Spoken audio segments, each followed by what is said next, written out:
legumes, verduras, né, mandioca, um pouco de milho, café. E eles produzem para si e parte, né, e vende, e isso faz parte do negócio deles. É que fale mais, tá? O agronegócio é mais agressivo, tá? Visa realmente o lucro em primeiro lugar, e toda atividade econômica é essa, visa o lucro, né? Ninguém vai investir ou ter prejuízo. Tá? Por vezes, essas pequenas áreas são engolidas pelas pessoas que têm grande propriedade de terra, né? Que querem expandir os seus negócios. Né? E agora a agricultura familiar é responsável, se não me engano, por 70% do que nós consumimos aqui no Brasil. E você tem que, em que depender do governo, colaborar para que até isso seja mantido, porque mantém o homem no campo, evita o êxodo rural. É isso aí, mais uma coisa? Candidato,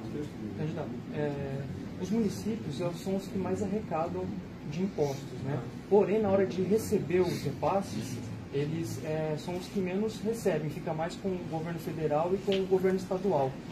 Tem algum plano no seu governo para reverter essa situação? Tem, faz parte do... Quem está à frente desse plano é o Paulo Guedes, ok? Fortalecer a federação. O dinheiro tem que ficar mais nos municípios, estados e menos na União. Essa é a proposta dele. O exemplo claro que tem dado é para que o Ministério da Cidade, por exemplo, né? Eu sei que trata outras coisas, não apenas de habitação popular, mas grande parte de habitação popular. E esse recurso não é direcionado diretamente para o município, porque uma casa construída em Manacapuru, no Amazonas, é diferente de Marau, no Rio Grande do Sul. Casas diferentes, tá certo? Locais diferentes, questão de humildade, precipitação pluviométrica, questão de temperatura média anual. Então, a ideia de mandar diretamente para o município, você evita que parte desse recurso, em torno de, em média, de 8%, fique com a Caixa Econômica Federal. O município tem que ter mais dinheiro. Essa é uma das propostas que nós temos aí em mente. Deputado, Justiça do Trabalho, qual que é a sua proposta para esta jabuticaba brasileira, que é um tribunal de exceção, que criminaliza os pequenos empresários, né, principalmente? Ministério Público do Trabalho, são órgãos que perseguem os empresários, perseguem as pequenas empresas. O que o senhor vai fazer com esse negócio chamado Justiça do Trabalho? Pretendemos mexer na legislação, sim, você tem razão. Eu não quero ser patrão no Brasil. Eu não quero enfrentar essa... É um inferno. A justiça é um inferno, você tem razão, é um inferno. E ninguém fala isso, sabe por quê? Não dá voto, você perde voto até. Porque sempre aquela história de jogar patrão contra empregado, empregado contra patrão, onde tem mais votos? É empregado. Então você vai lá no pré-64, o Brizola queria uma nova Assembleia Nacional Constituinte. Quem seriam os constituintes? Operários, camponeses e sargentos. Sempre na hora de chegar ao poder, usa-se as massas. Depois que chega, banana para as massas.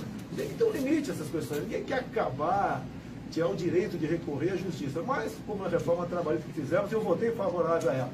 Quem entra na justiça, se perder, tem a sucumbência. Tem que mexer nisso aí. Parabéns pela pergunta. Útil, apesar de politicamente não ser boa responder. Essa região aqui tem sofrido muito, porque tem uma população carcerária muito grande, depois que desativaram o Carandiru, né, com muitas penitenciárias, e o crime organizado já atinge as cidades aqui do interior. Qual os planos do senhor com relação a facções criminosas, o crime organizado, principalmente o tráfico de drogas? Olha só, hoje assassinaram 3 policiais militares no Ceará. O Ceará é o estado proporcionalmente mais violento do Brasil. O que nós precisamos, eu batido nessa tecla, e a população começa a entender. Entre outras muitas coisas, excludente de ilicitude. O policial, tem um major do meu lado aqui, pode explicar melhor do que eu. A legislação que está aí leva muitas vezes ele raciocinar por meio segundo a mais se atira ou não atira. Nesse espaço de tempo, que é uma eternidade, pode ser a distância entre ir para a cadeia e para o cemitério, com a legislação que está aí. Nós queremos dar direito ao policial se defender. Sempre quando ele atirar, e por outro lado, ia tombar o marginal, não interessa com quantos tiros, ele tem que ser condecorado e não processado. Começa por aí. Você fala sobre o sistema prisional. Nós gostaríamos, a nossa legislação impede o trabalho forçado. Isso é uma piada, Certo? Você não pode botar um vagabundo para trabalhar. A não ser que ele queira. Okay? A não ser que ele queira. Tá? Cheio de direito. O vagabundo tem mais direito que quem está aqui fora da cadeia. Okay? Buscar mudar a legislação, fazer presídios mais afastados, Por que não próximo aos pelotões de fronteira do Exército Brasileiro? Nem precisa botar guarda, não vai fugir ninguém. Lá não vai ter sinal de telefone também, não vai comandar o crime.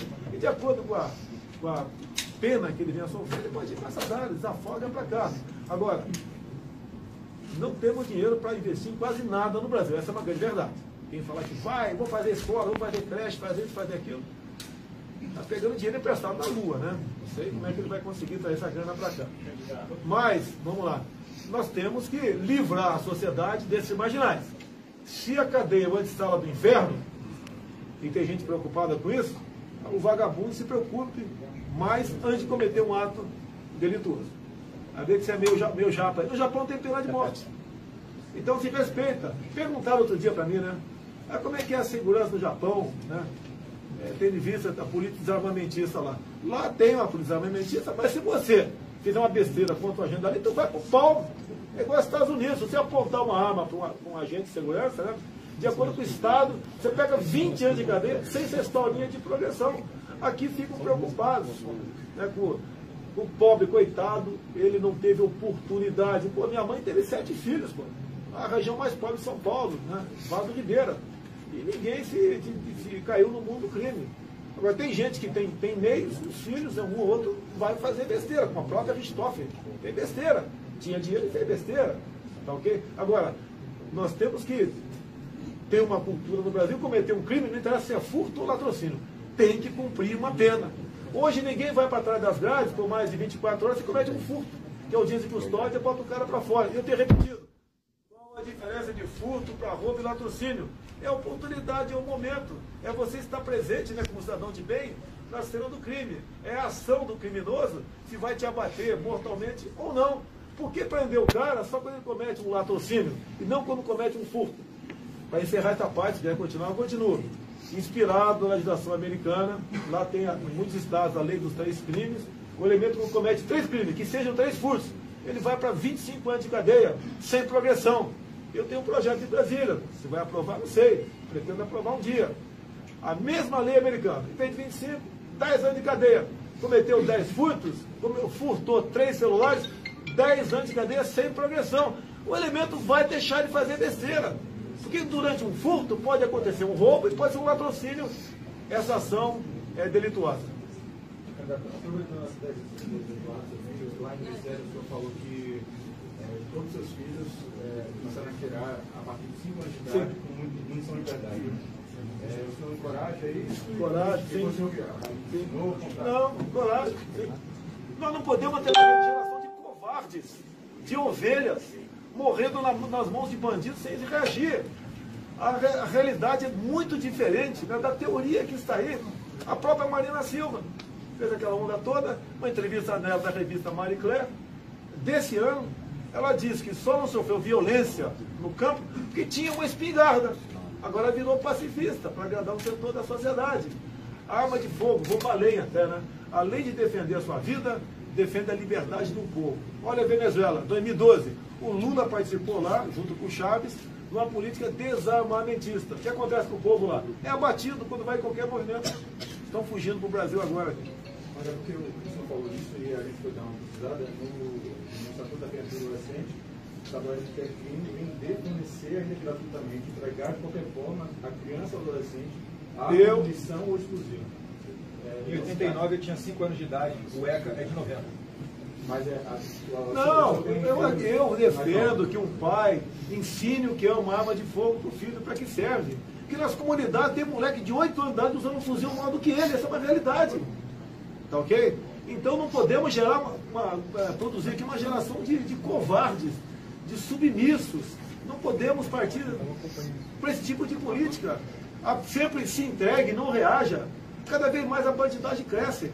Se quisermos combater a violência, né, dentro de casa, eu defendo que cada cidadão de bem possa ter uma arma de fogo. Eu entendo, ele tem que mostrar para o filho dele que aquilo é uma arma. Até para o filho, se um dia achar, não saber o que é e fazer besteira com ela. Candidato, mudando de assunto, falando de emprego, em Araçatuba, por exemplo. Trabalho, uma legislação bastante complexa e grande para você empregar uma pessoa. É um excesso de direito no Brasil. Olha, a Constituição só tem direito, não tem dever. Tem que começar a mudar isso daí. O empresariado tem dito para mim que o trabalhador vai ter que decidir um dia. Repito, o empresariado tem dito para mim que o trabalhador terá que decidir um dia menos direito de emprego ou todos os direitos de emprego. Você quer ser patrão no Brasil? Você sabe o que é ser patrão no Brasil? Com todo respeito? Não é fácil. Não é fácil. Agora, se eu quero trabalhar 20 horas por dia e pôr no privado nesse hotel, por que eu não posso ter esse direito? Por que tem que o Estado estar me tutelando? Se o Estado me dá emprego, então eu tenho que deixar eu procurar emprego, não interessa em que condições. Ninguém quer trabalho escravo, nem a escravidão, nem nada disso. Mas o Brasil está numa situação que a mão de obra é tão cara, os encargos trabalhistas são tão caros, que você produz aqui, a não ser os commodities, né, você raramente consegue botar de forma competitiva em lugar, em mercado nenhum do mundo. A questão da participação do senhor nos debates, principalmente de TV, estão confirmados? Não tem confirmação. De acordo com a política é momento, política não é matemática, né?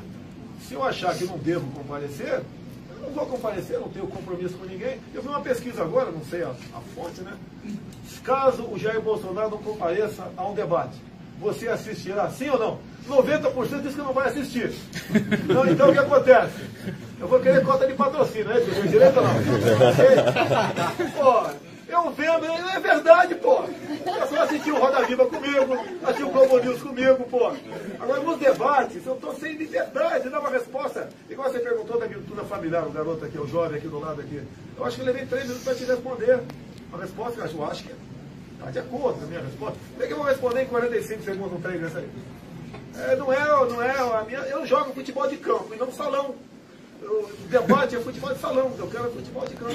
Deputado, como o senhor vê a atuação do nosso Poder Judiciário, o STF, que em suas últimas manifestações públicas claramente adota um lado, né, dentro da política e adota uma postura de ativismo judicial? O senhor acha que tem que continuar essa prática de o presidente indicar o ministro do STF? O que o senhor pensa sobre isso, né? Esse ativismo judicial. Do desembargador Favredo? Não. É o que soltou o Lula com a confusão de poucas semanas atrás. Passado, né? Eu acho que era um Lula ainda. Tá? O Sérgio Moro também foi cotado, foi barrado. Graças a Deus. Sabe por quê? Se ele estivesse lá, não estaria na 13ª Vara em Curitiba. Estaria um outro. E a Lava Jato não teria ocorrido, com toda certeza. O destino, muitas vezes, está ao lado do cidadão de bem no Brasil. Tá certo? Agora, até há poucas semanas eu falei, né, vamos aumentar mais 10. O pessoal caiu de pau em cima de mim. E como está, você fazendo uma boa reforma na questão trabalhista, né, do Ministério Público, o Supremo pode julgar inconstitucional. Olha o que o Supremo fez há poucas semanas. Julgou, né, declarou inconstitucional a minha lei, que foi uma emenda à lei, né, 2 artigos de uma lei, que falava do voto impresso. E a argumentação da senhora Raquel Dodge, que a impressão do voto comprometia a segurança das eleições. Nem vou concluir. E resolveram ter apenas um voto eletrônico. Com todo respeito, eu que estou aqui para responder e não vocês, mas na consciência de vocês. Vocês confiam nessa urna eletrônica? Estou vendo aqui parece de origem japonesa, né, o garoto aqui. Certo? Eu fui criado perto de Registro, lá no Vale do Ribeiro, uma grande colônia japonesa, com grandes amigos lá. O Japão, que é um país extremamente desenvolvido nessa área, não aceita a urna eletrônica. Porque nós, tupiniquim, temos que aceitar e falar que é legal. Pode haver fraude ou não. Não temos como comprovar que houve, nem como não houve. Tudo no Brasil é aparelhado. Tudo nós desconfiamos no Brasil. Não vamos desconfiar dessa maquininha da urna eletrônica? Bolsonaro, são 2 questões. Primeiro, eu queria entender, certo, se o senhor vai participar ou não dos debates na televisão. De manhã o senhor falou que ia participar de 3 debates até o primeiro turno. E agora o senhor falou de política ao momento, que se achar que não vai comparecer, o senhor não vai participar do debate. A outra é que a candidatura do senhor é contestada no TSE, sob o argumento de que se eventualmente o senhor ganhar, o senhor vai poder exercer o mandato, porque o senhor já é réu em 2 vezes. E na semana que vem, na terça-feira, o Supremo vai julgar uma outra denúncia apresentada pela Procuradora-Geral da República. Eu queria saber qual a defesa que o senhor vai apresentar, qual a justiça jurídica que o senhor vai apresentar. Você ainda foi de São Paulo, por acaso? Não, São Paulo não. Mas o que é réu? Acho que é alguém que já foi réu na vida, né? Foi absolvido. Querem me tirar no tapetão, no ativismo judicial? Sou réu por apologia ao estupro. Olha só, eu estou estimulando estupro no Brasil. Olha que inversão de valores. Aquela deputada estava defendendo o estuprador Champinha, estuprador e homicida, em 2003. e quando dá momento ela me chama de estuprador, eu falo que não vou estuprar porque eu não merece. Pronto! Se eu tivesse falado que vou estuprar porque merece, seria herói nacional. Que mau gosto, que não é dessa questão aí. Okay? Mas, olha só, pessoal, eu defendo a mulher. Há 2 anos e pouco votamos uma proposta de emenda à Constituição para que menores de idade respondessem como adultos caso cometesse o crime de estupro. Como votou essa deputada que me acusa? Votou contra. Para ela, o menor de 16 a 17 anos pode estuprar e matar, que ele vai responder à luz do ECA. Como diz o colega agora há pouco, né? Ó, no ECA está dizendo que não pode, não sei o quê. Aí esse ECA tem que ser rasgado e jogado na latrina. Tá? Não pune o menor. Nós devemos reduzir a modalidade penal, se possível para 14 anos de idade. Se não der para 17, 16, não tem problema. Esse ECA é um estímulo à vagabundagem, à malandragem infantil no nosso Brasil. Tem que mudar isso daí. Um animal, um cachorro, que tem 6 meses de idade, não morde a gente. Como morde outro animal com 16, 17 anos, dá um tiro na gente, estupra, mata, faz e acontece. E tem gente achando que eles não estão devidamente formados ainda, intelectualmente, né? E tem que ter outra chance. Se matar um parente meu, estuprar um parente meu, pode ter certeza que esse cara não vai ter outra chance, não. Um país marcado por tantas corrupções, principalmente no nosso legislativo, como ser presidente de um país desse? Não é fácil, realmente, né? A corrupção tem origem nas indicações políticas. Acaba as eleições, o eleito vai lá para os porões do Jaburu, junta os principais partidos e loteia a máquina pública, ministérios, bancos oficiais e estatais. E daí vai governar o Brasil. E daí, o que nasce disso? Ineficiência do Estado, saúde, educação, segurança e corrupção. Deputado. Eu não aceito. Nenhum partido grande procurou para fazer um acordo comigo, né? Procurou. Já sabe quem eu sou. Pretendo, uma vez chegando lá, escolher um ministério, né, que seria um time, para poder ganhar o jogo. E virar esse jogo, estão perdendo de goleada para a corrupção e para a ineficiência do Estado. A lei como o senhor não sabe de economia, mas por 8 anos o Lula dirigiu o Brasil. Como você analisa isso? O Lula, inclusive, escolheu um ministro da Economia que era médico. A Dilma era economista. Afundou o Brasil. Você acha que eu tenho que entender de saúde para ser presidente também? Tem que entender de agricultura com profundidade? Você tem que ter uma noção disso daí. Escolher as pessoas que têm o conhecimento para administrar o Brasil. Até de Forças Armadas eu tenho dificuldade, sou capitão do Exército.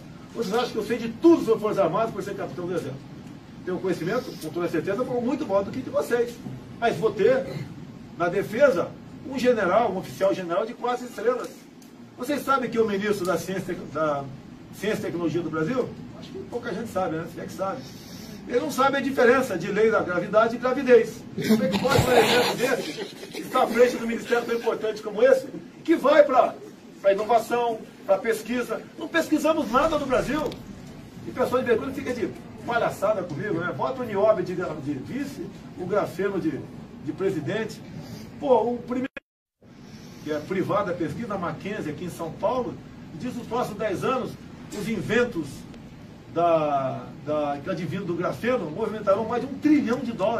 Estamos deixando passar. Uma menina afrodescendente, recém-formada pelo IME, né, tirou da prancheta uma tela de grafeno. Para que serve essa tela? Para dessanalizar a água do mar. Onde ela está? Está na Inglaterra. Daqui a pouco está comprando essa tela a preço não sei do que, de ouro, diamante, né? E trazendo para cá. E podíamos ter essa menina, essa jovem, trabalhando para o seu país. Como aqui não tem espaço para isso, aqui você não pode investir nisso, né? Pesquisa, desenvolvimento, novas tecnologias, as pessoas, o cérebro sai do Brasil. Deputado, como o senhor vê o papel do BNDES, que durante o governo do PT, do senhor Lula e da dona Dilma, mandou bilhões e bilhões de reais do povo brasileiro para ditaduras comunistas como Cuba, Angola e tudo que não presta no mundo? Eu veio perguntar como é que o senhor Henrique Meirelles, à frente do conselho da JBS Friboi, né, conseguiu 9 bilhões para eles. A JBS Friboi é preço de banana, 6% de juros, se não me engano, essa faixa aí. Enquanto para Santas Casas, que estão aí atoladas em dívida, é 21%. O BNDES é do povo, não pode ser para os amigos do rei. E olha a coincidência. Mais ou menos 5% de 9 bilhões, eu sei quanto é que são, né? Porque a matemática é uma ciência exata, né? mas em torno de 360 milhões foi para partidos políticos. Ou seja, você vai pegar empréstimo no banco, pega lá 9 bilhões e dá para mim, candidato, 340 milhões. Alguma coisa está casada nessa operação. E tanto é que botaram na minha conta 200 da JBS Friboi. No dia seguinte eu devolvi não para a JBS, para o meu partido. Foi um partido que botou na minha conta. E fiquei fora dessa, graças a Deus, dessa armação por parte aí desses, né, que tomaram o poder e o Estado para poder atingir o seu projeto absoluto de poder. Caso o senhor eleito, dinheiro da União vai para movimentos e organizações de direitos humanos? Olha, tem direitos humanos e direitos humanos. Esse pessoal que defende bandido, não. Olha só, o caso de João Hélio no Rio de Janeiro, um garoto que foi arrastado, né, amarrado sem segurança, teve o carro roubado, os pais, e o moleque, depois de alguns quilômetros depois, logicamente, que morreu, né? Acharam pedaços dele pela rua. Lá dentro tinha um menor. Até há pouco tempo, esse menorzão estava na Suíça. Nos últimos 2 anos, consumiu 4 milhões de reais de ONG de direitos humanos. E a alegação foi a seguinte: um dos assassinos do João Hélio foi para lá porque estava correndo o risco de morrer aqui no Brasil. Para esse tipo de coisa, não vai ter dinheiro, não. Não vai ter dinheiro para a ONG, para a MST também não vai ter. O BNDES também dá dinheiro no MST, não vai ter. O pessoal vai ter que trabalhar. Tem que começar na escola. Oi? Bolsonaro, tem que começar na escola. Olha, a escola, o que nós temos que fazer fora a escola? Parabéns aí. A escola, a gente encara o professor, a professora, como segundo pai e segunda mãe. Tirou-se a autoridade do professor em sala de aula ao longo dos últimos anos. Inventaram a aprovação automática. Tem gente que acha que um pedaço de papel na parede escrito diploma resolveu o problema dele. Não resolveu o problema dele, não. Ele vai continuar com muitos problemas, tá certo?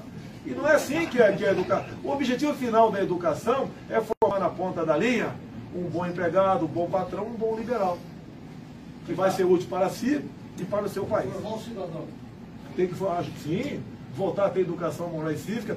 Quando eu falo em escolas militares, né, os colégios militares têm ganho concursos aí fora do Brasil. A última foi de matemática pura. Né? 4 garotos do Colégio Militar de Brasília foram aprovados em Harvard. Gostaria que o senhor falasse mais. Acontece? Por quê? Porque tem disciplina. Nós devemos. Os professores são maravilhosos no Brasil, em grande parte.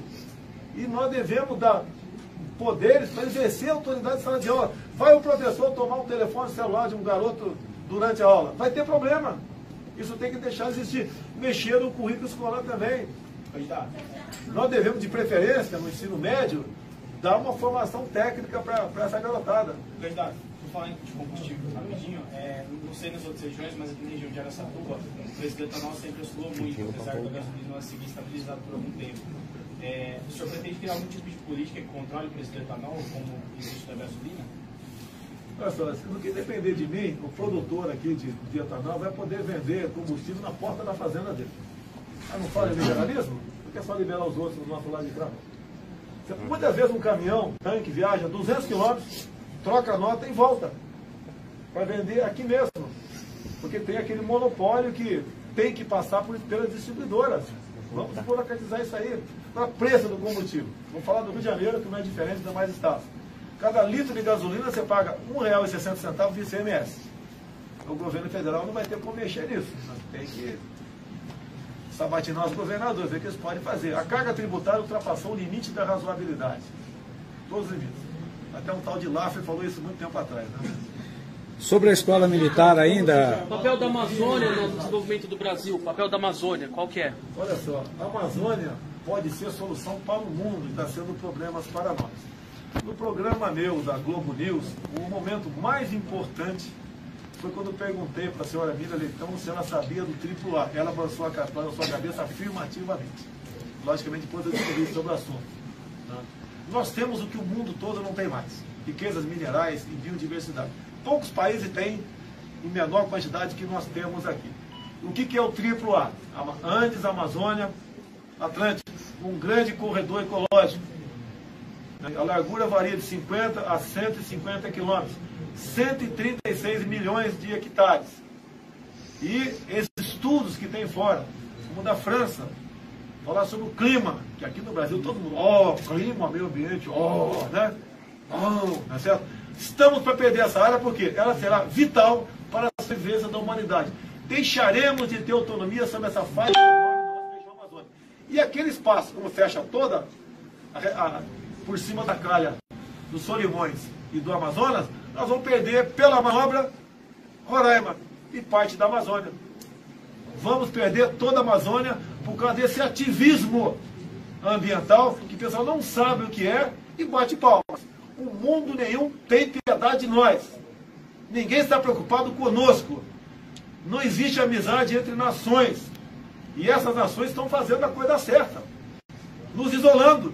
Nós que estamos sendo fracos e antipatriotas, aceitando essas políticas que vêm de fora para dentro.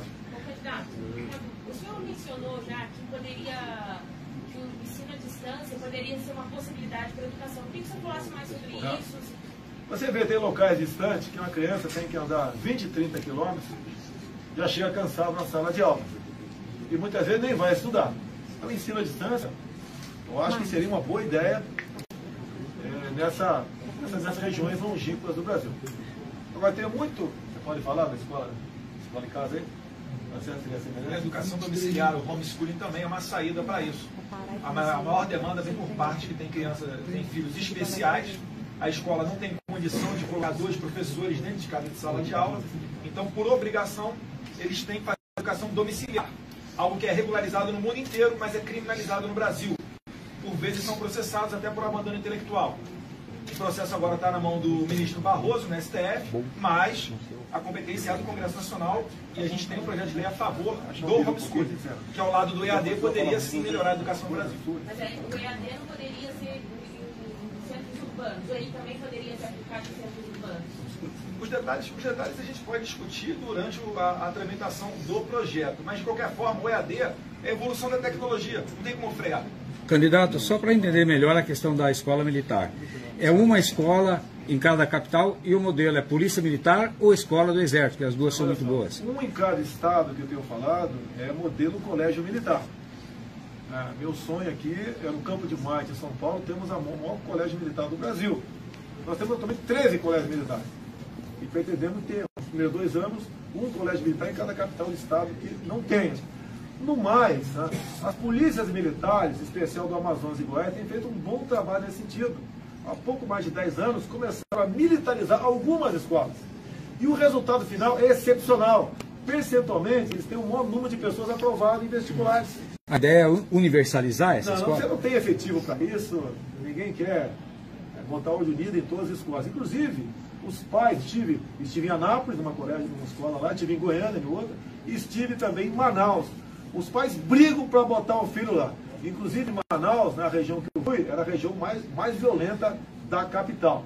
E lá tem filho de traficante que quer que o filho fique lá dentro, que não quer que o filho siga vivendo do pai. O pai traficante tem no máximo aí 35 anos de idade, ele está morto ou está preso. Não quer que siga a carreira dentro, ok? Tá. Olha só, eu sou contra a legalização de qualquer tipo de droga. Tá? Eu estive em Dourados há poucos meses e fui lá conversar com o pessoal da tal da DOF, o Departamento de Operação de Fronteira, da Polícia Militar de Mato Grosso do Sul. Qual a atividade dele? A grosso modo, 2, 3 viaturas, saem com efetivo de 3, 4 em cada uma delas, uma região acertada na unidade ali. Ele tem 5 dias para fazer ali inopinadas, naquela faixa de fronteira seca enorme com o Paraguai. Tem tido sucesso a prestação de droga. Levei isso para alguns colegas meus, oficiais generais do Exército. Tá? Se poderiam fazer isso associado com programas, outros que nós temos, como o CISFRON, Sistema de Proteção de Fronteira. Fazer isso com carro de combate. Por que não? Tem que dar proteção para o cara que está lá dentro. O que eles querem? Retaguarda jurídica. Se o carro de combate entrar em contato, em confronto com traficantes, a munição vai ser pesada. Vai catar pedaços de gente do outro lado. Não respondo por isso. É só dar isso para eles que eles cumprem a missão. Combate na fronteira, a entrada de ilícitos. Agora tem que ter a retaguarda jurídica, como tem que ter o nosso policial aqui na cidade também. E o crime organizado? Aí, hoje assusta a população. Sei, vamos lá, meu assessor aqui. Meu posto Ipiranga aqui. A questão do narcotráfico que você colocou, como do crime organizado, como das facções, como o PCC tem um mapeamento do Ministério Público de 10 mil batizados no estado de São Paulo e 30 mil no Brasil. Nunca se fez no país o mapeamento e a persecução do dinheiro do crime.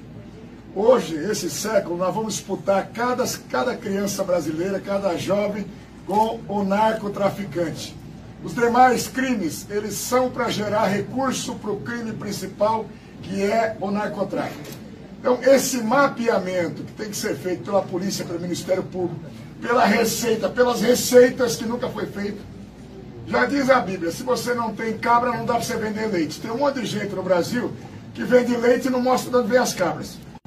E lavando dinheiro do traficante, do criminoso organizado. Ou nós vamos achar que todo o dinheiro do tráfico, todo o dinheiro do crime organizado está dentro da cela do Marcola e presidente Venceslau. Não está. E é isso que o governo vai buscar, e por interesses que muita gente sabe, inclusive dentro da área política, em todos os poderes, inclusive no judiciário, não se busca nunca o mapeamento do dinheiro do criminoso. Se você não tirar o dinheiro da mão do criminoso, ele tem dinheiro para mandar matar o policial, o jornalista, aquele que está na rua, o cidadão, sequestra, mata. Então, nós temos que entrar na cadeia do dinheiro. Vamos enfrentar lá na ponta da linha. Quem está de fuzil, nós vamos estar de fuzil e muito mais. Mas se você não mapear o dinheiro do criminoso, você não vai chegar a nada. E aqui no Brasil, por isso que a segurança, nem a defesa interna não chega a nada. Presidente, sobre a Venezuela, um problema de natureza geopolítica e agora também social em Roraima. Como o governo do senhor pretende tratar e que maneira sua abordagem vai estar em linha ou não, em que medida com o governo Trump? Obrigado. Em 2016 estive em Boa Vista, em 2017 de novo. Meu filho teve comigo a segunda vez, ele foi inclusive até Pacaraima. Recomendei não ir. Ele foi por questão de segurança. E eu fui quase impedido, não fui. O problema social vem lá de trás, não começou agora, igual eu estou vendo aqui, que você está com pouco cabelo na cabeça, né? Você não perdeu de ontem para hoje, foi perdendo ao longo do tempo. Essa questão da Venezuela, quando o Maduro, o Chaves, partiu realmente para o regime de exceção, com o apoio do PT, a elite econômica foi para Miami. Passou algum tempo, classe média desceu para o Chile, para a Bolívia, e agora os pobres estão vindo para o Brasil. Se o Brasil fosse realmente um país democrático e tivesse isso como uma das suas âncoras, lá atrás, né, há 6, 7, 8 anos atrás, teríamos tomado posições econômicas contra a Venezuela. Teríamos chamado o embaixador para cá e teríamos pressionado a Venezuela para entrar nessa linha. Mas fez exatamente o contrário. Leia o livro do Pepe Mujica, isso vale para uma matéria de uma página para vocês. Leio apenas 2 páginas. Pepe Mujica, ex-presidente do Uruguai, que integrante do Foro de São Paulo. Páginas 198 e 199. Ele conta nessas 2 páginas como afastaram o Paraguai para que então entrasse a Venezuela do Mercosul. E ele termina que Dilma Rousseff, para esse caso, né, entre outros, sempre tomou decisões de Estado ouvindo dentro do Palácio do Planalto as inteligências cubana e venezuelana, assessorada pela ABIN. Precisa falar mais alguma coisa? É a mesma coisa que Benjamin Netanyahu, Israel, tomar decisões de Estado ouvindo o Hamas e o Fatah. Esse é o Brasil. Pior que a corrupção é a questão ideológica em nosso Brasil. A própria senhora presidente do PT, há pouco tempo, né, reiterou o apoio ao regime de Maduro, como lá realmente a democracia estivesse funcionando. O grande ensinamento que fica disso tudo: não brinquemos com o comunismo e nos cuidemos com o Foro de São Paulo, para que nós não cheguemos à situação que chegou a nossa Venezuela. Porque para nós, para fugir, tinha que fugir para onde? Vai faltar toco de bananeira para ir para os Estados Unidos. Deputado, concessões de TV e rádio são hoje uma prerrogativa do Estado brasileiro, né? O senhor concorda com essa visão de que o Estado que deve permitir uma emissora de funcionar, ou o senhor acredita numa visão mais de livre mercado, em que cada um pode ter a sua televisão, sua rádio, independente de uma licença do governo, como é nos Estados Unidos? Se você fica dependente do governo, você vai publicar o que eu quero. É o que acontece. Tem jornais que me atacam diuturnamente. A Val é fantasma. Dia 10 de janeiro descobriram que a Val é fantasma. Daí a gente vai nos anais da Câmara, boletim administrativo, ela está de férias. entre 23 de janeiro e 23 de dezembro e 23 de janeiro. Não era fantasma, estava de férias, não interessa saber onde ele estava. Mas bate na questão, porque tem algum interesse. Tá? As concessões também fazem parte do interesse. Mais do que concessão, né? É a questão do aporte de recursos do orçamento, verba publicitária, né? Verba publicitária. Tem empresa aí que está ganhando muito mais do que diz, do que reza a mídia técnica. No que depender de mim, mídia técnica, e todos vocês, que não dá concessão, dá o direito para explorar. E com toda certeza, se você começa a não vender a verdade, o povo não compra mais teu jornal, não assiste mais tua televisão, ou não ouve mais teu rádio. Candidato, tem uma pergunta aqui. Hoje no Brasil é investido 4 vezes mais no ensino superior do que no ensino básico. E muitas vezes esse dinheiro é usado para projetos ridículos no ensino superior. Como, por exemplo, eu vi recentemente teve a oficina da Siririca e também algo ridículo como o curso de Harry Potter. Então, eles usam o nosso dinheiro para investir nessas coisas ridículas, que na minha opinião é ridícula, através do ICMS e através dos impostos. O que o senhor tem a dizer sobre isso? Se você ler o Plano Nacional de Promoção e Cidadania LGBT, tu vai cair para trás. Deu nada contra gay, meu Deus, vai ser feliz, cara. Isso aí. Vai ser feliz. Pô, se eu for, aí ó, eu, Major, alguém é contra? Não, vai ser feliz. Pô, que bela declaração. Agora, nesse Plano Nacional são 180 itens. Se você começar ali, tu cai para trás. Um dos objetivos, desconstrução da heteronormatividade. Ou seja, eu e a Joyce tem que dizer que não é normal. Normal é eu e o Olímpio. Com verba pública. Se for entrar, por exemplo, no site Humaniza Redes, não vou falar o nome da deputada não, porque está em processão, tá certo? Você vê lá que ela relativiza, ela relativizava, enquanto secretária de Direitos Humanos, a questão da pedofilia. Um pedófilo, deixo bem claro, segundo o site Humaniza Redes, olha só que é mais bonito. Ele sai daqui, enquanto um barbado, introduzindo um pênis no ânus ou na vagina de um menino ou de uma menina de 3 anos de idade. Você tem que levar ele para o hospital, submetê-lo a um laudo psiquiátrico. Caso ele esteja sofrendo de transtorno, o pobrezinho tem que ser tratado. Eu topo, desde que o psiquiatra eu indicasse, o doutor Peixeira, para resolver esse assunto. Não podemos brincar com isso, meu Deus do céu. É igual a pergunta aqui, olha, teu filho está estimulando o garoto a atirar com o dedinho. Poxa, chega de formar uma geração de fracos. Está a bandidada crescendo aí, ninguém reage mais. Tinha uma criança fardada hoje durante a visita do senhor aqui. O senhor chegou a perguntar para ela se ela sabia atirar? Perguntei, falei, ó, quer atirar? Bota o dedinho. Falei. E falo para quase todas as crianças com o pai do meu lado. Qual o problema? Não se pode mais brincar com espada. Meu moleque, eu tinha bandido de mocinha, tinha um revólver de alumínio. Só pode brincar de boneca. Brincar de boneca pode. Tocar marmanjo, um peladão deitado no quermesse, não pode. Tá? Imagina se aquele marmanjo lá arma o pau de barraca dele. Tudo legal? Tudo bem? Tudo legal? Pode? Isso pode? Não vamos aceitar mais o politicamente correto. Não se pode fazer uma brincadeira sadia no Brasil. Vamos mudar não vamos aceitar essa cultura. A cultura do brasileiro é reagir ao que há de errado e não aceitar. Vamos mudar isso daí, pessoal. Deputado, geopolítica. Tá bom, né? 40 minutos já? 45. Tá bom aí, pessoal? Tá bom. Geralmente é uma família que gerencia tudo aquilo, raramente com poucos empregados.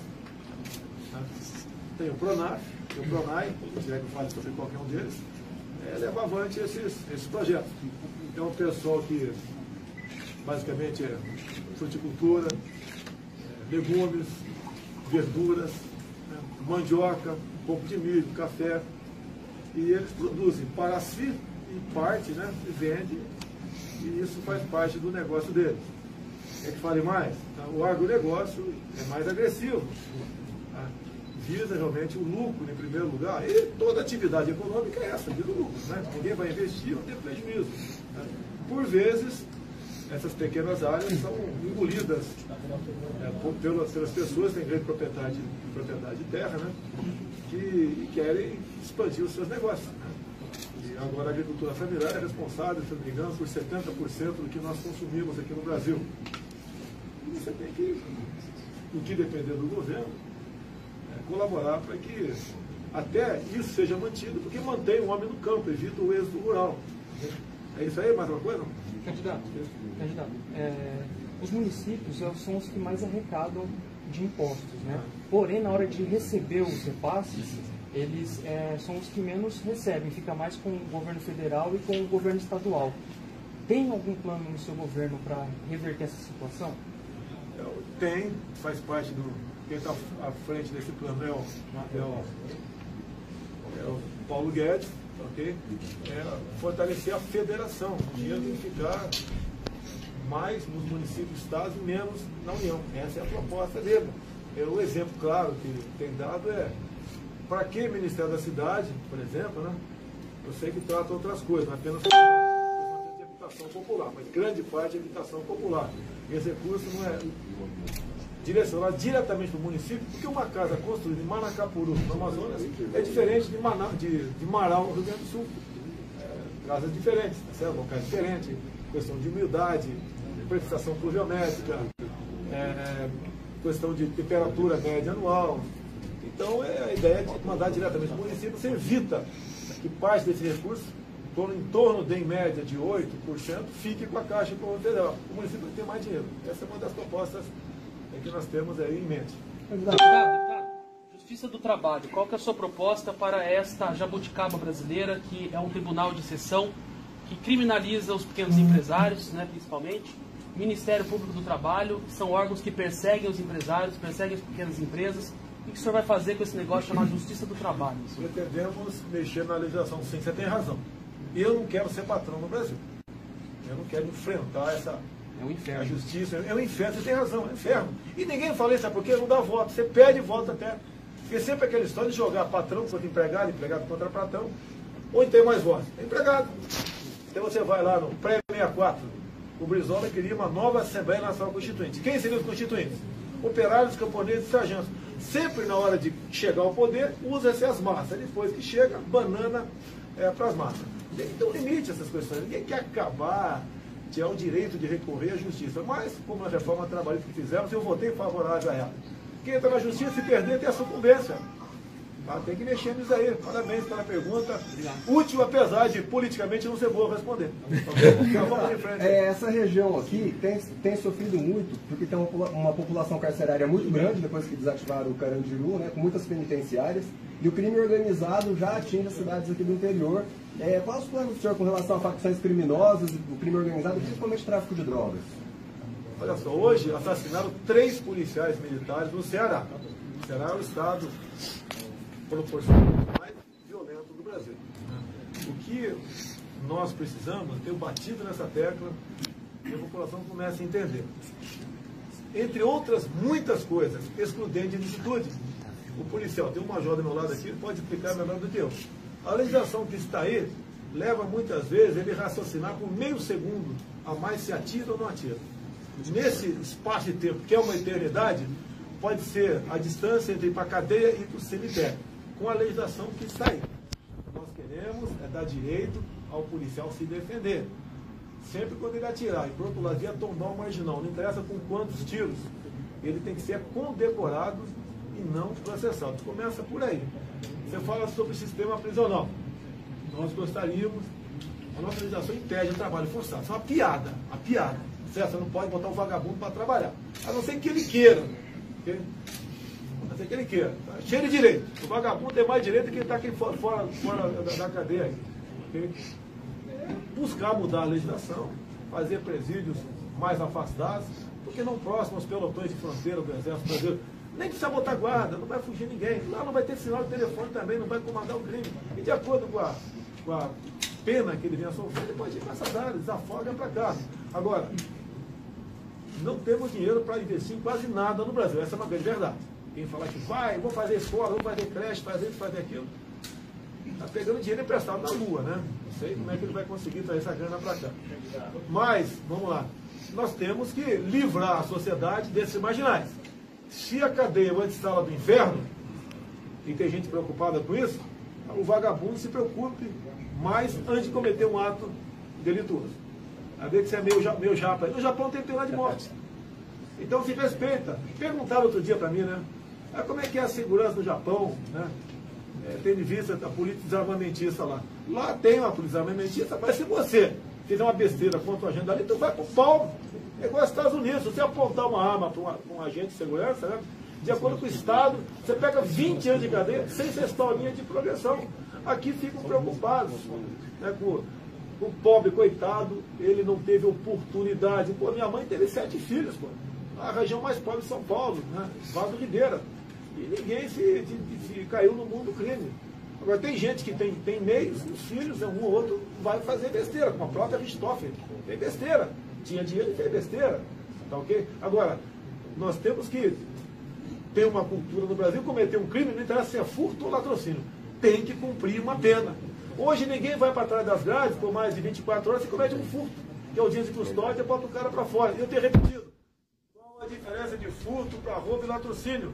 É a oportunidade, é o momento. É você estar presente, né, como cidadão de bem na cena do crime. É a ação do criminoso se vai te abater mortalmente ou não. Por que prender o cara só quando ele comete um latrocínio e não quando comete um furto? Para encerrar essa parte, se quer continuar, eu continuo. Inspirado na legislação americana, lá tem em muitos estados a lei dos 3 crimes, o elemento que comete 3 crimes, que sejam 3 furtos, ele vai para 25 anos de cadeia, sem progressão. Eu tenho um projeto de Brasília, se vai aprovar, não sei, pretendo aprovar um dia. A mesma lei americana, em vez de 25, 10 anos de cadeia. Cometeu 10 furtos, furtou 3 celulares, 10 anos de cadeia sem progressão. O elemento vai deixar de fazer besteira. Porque durante um furto pode acontecer um roubo e pode ser um latrocínio. Essa ação é delituosa. Aproveitando as ideias delituosas, lá em Ministério o senhor falou que todos os seus filhos começaram a tirar a partir de 5 anos de idade com munição de verdade. O senhor encoraja isso? Coragem, sim. O senhor não, coragem. Sim. Nós não podemos ter uma geração de covardes, de ovelhas, morrendo nas mãos de bandidos sem reagir. A realidade é muito diferente, né, da teoria que está aí. A própria Marina Silva fez aquela onda toda, uma entrevista nela da revista Marie Claire, desse ano. Ela disse que só não sofreu violência no campo porque tinha uma espingarda. Agora virou pacifista, para agradar o setor da sociedade.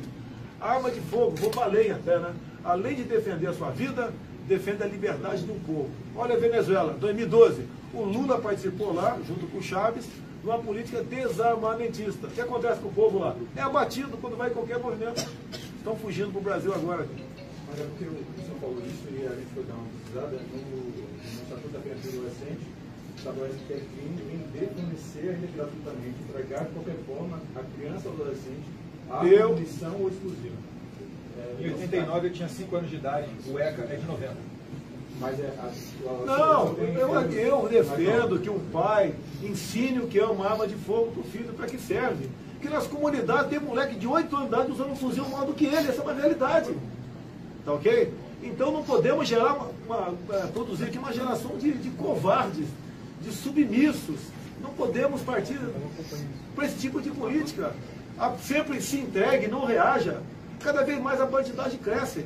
Se quisermos combater a violência, né, dentro de casa, eu defendo que cada cidadão de bem possa ter uma arma de fogo. Eu entendo, ele tem que mostrar para o filho dele que aquilo é uma arma. Até para o filho, se um dia achar, não saber o que quer e fazer besteira com ela.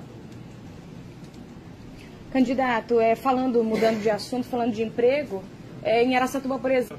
Trabalho, uma legislação bastante complexa e grande para você empregar uma pessoa. É um excesso de direito no Brasil. Olha, a Constituição só tem direito, não tem dever. Tem que começar a mudar isso daí. O empresariado tem dito para mim que o trabalhador vai ter que decidir um dia. Repito, o empresariado tem dito para mim que o trabalhador terá que decidir um dia menos direito de emprego ou todos os direitos de emprego. Você quer ser patrão no Brasil? Você sabe o que é ser patrão no Brasil? Com todo respeito? Não é fácil. Não é fácil. Agora, se eu quero trabalhar 20 horas por dia e pôr no privado nesse hotel, por que eu não posso ter esse direito? Por que tem que o Estado está me tutelando? Se o Estado não me dá emprego, então tem que deixar eu procurar emprego, não interessa em que condições. Ninguém quer trabalho escravo, nem a nada de escravidão, nem nada disso. Mas o Brasil está numa situação que a mão de obra é tão cara, os encargos trabalhistas estão tão caros, que você produz aqui, a não ser os commodities, né, você raramente consegue botar de forma competitiva em lugar, em mercado nenhum do mundo. A questão da participação do senhor nos debates, principalmente de TV, estão confirmados? Não tem confirmação. De acordo com a política é momento, política não é matemática, né? Se eu achar que não devo comparecer, eu não vou comparecer, não tenho compromisso com ninguém. Eu vi uma pesquisa agora, não sei a fonte, né? Caso o Jair Bolsonaro não compareça a um debate, você assistirá sim ou não? 90% diz que não vai assistir. Então o que acontece? Eu vou querer cota de patrocínio, né? Tem direito ou não? Pô, eu vendo, é verdade, pô. Eu só assisti o Roda Viva comigo, assisti o Globo News comigo, pô. Agora, nos debates, eu estou sem liberdade de dar uma resposta. Igual você perguntou da agricultura familiar, o garoto aqui, o jovem aqui do lado aqui. Eu acho que eu levei 3 minutos para te responder. A resposta, eu acho que está de acordo com a minha resposta. Como é que eu vou responder em 45 segundos um trem desse aí? Não é a minha. Eu jogo futebol de campo e não salão. O debate é futebol de salão, eu quero futebol de campo.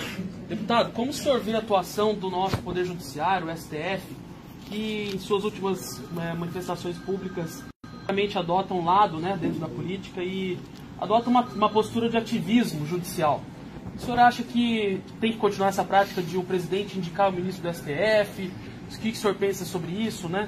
Esse ativismo judicial. Do desembargador Fabredo? Não. É o que soltou o Lula, com a confusão de poucas semanas atrás. No passado, né? Eu acho que era um Lula ainda, tá?